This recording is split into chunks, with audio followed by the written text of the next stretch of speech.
Well, hello, my friends, and welcome to the Live Inspired Podcast Monday Morning Moments with John O'Leary.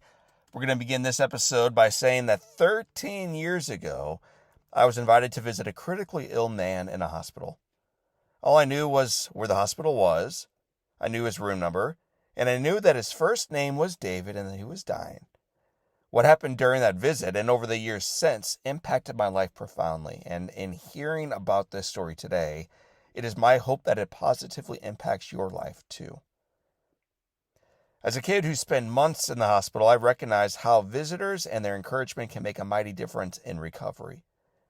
A family member can provide a sense of normalcy in the midst of a storm. A friend can provide the spark of humor that cuts through pain. And a visit from an outsider can shine hope that pierces the darkness of despair.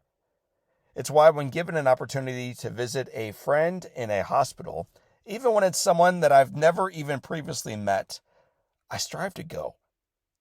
And yet each time I walk into a hospital, onto the elevator, and into a room, in particular when it's a room of someone that I'm meeting for the very first time, I am riddled with anxiety. What should I say? What should the tone be? How long should I stay? Will they even want a visitor? Am I wasting my time? Am I wasting their time? All these emotions were within me as I stepped off the elevator and moved to visit David. Verifying with one of the nurses that I had the right room number and the right name, she mentioned while he might visit from a visitor, this patient was different than any other patient they had or had in the past. It turns out David was in the hospital because he had attempted to take his own life.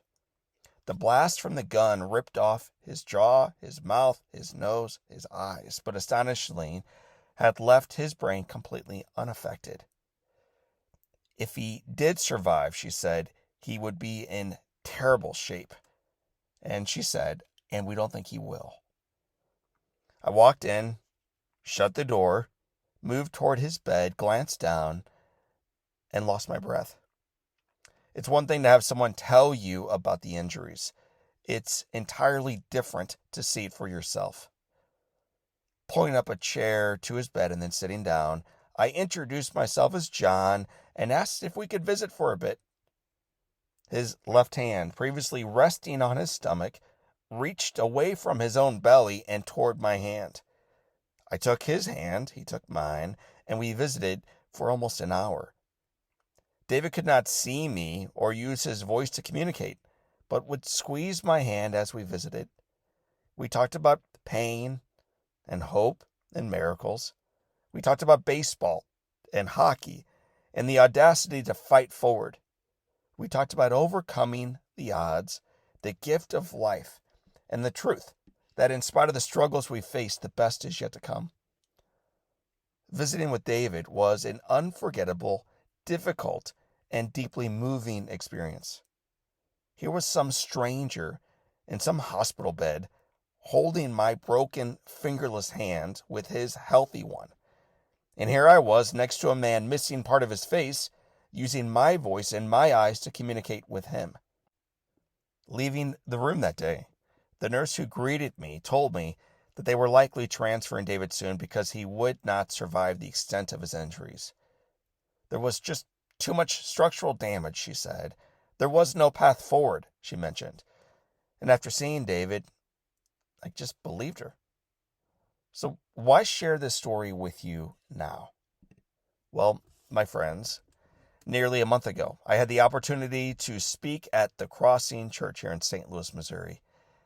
They were kicking off a series on second chances, and I was honored to be one of their speakers.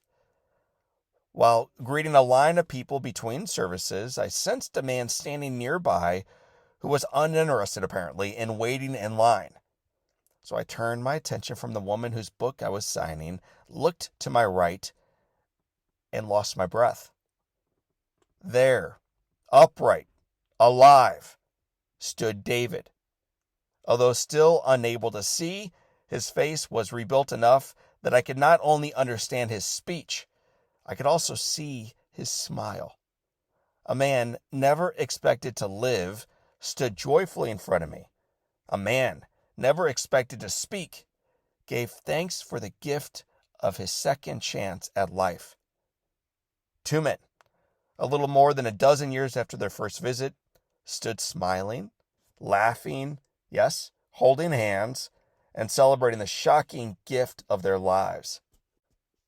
My friends, the world is packed with bad news. Don't believe me? Grab the local paper and read it for yourselves. And yet, despite wars internationally, struggles nationally, challenges personally, it's also worth knowing our lives remain sacred gifts.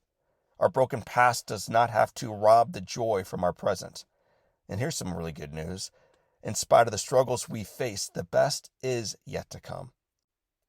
If you don't believe me, just ask David. He'll tell you all about embracing the incredible gift of a second chance in your life.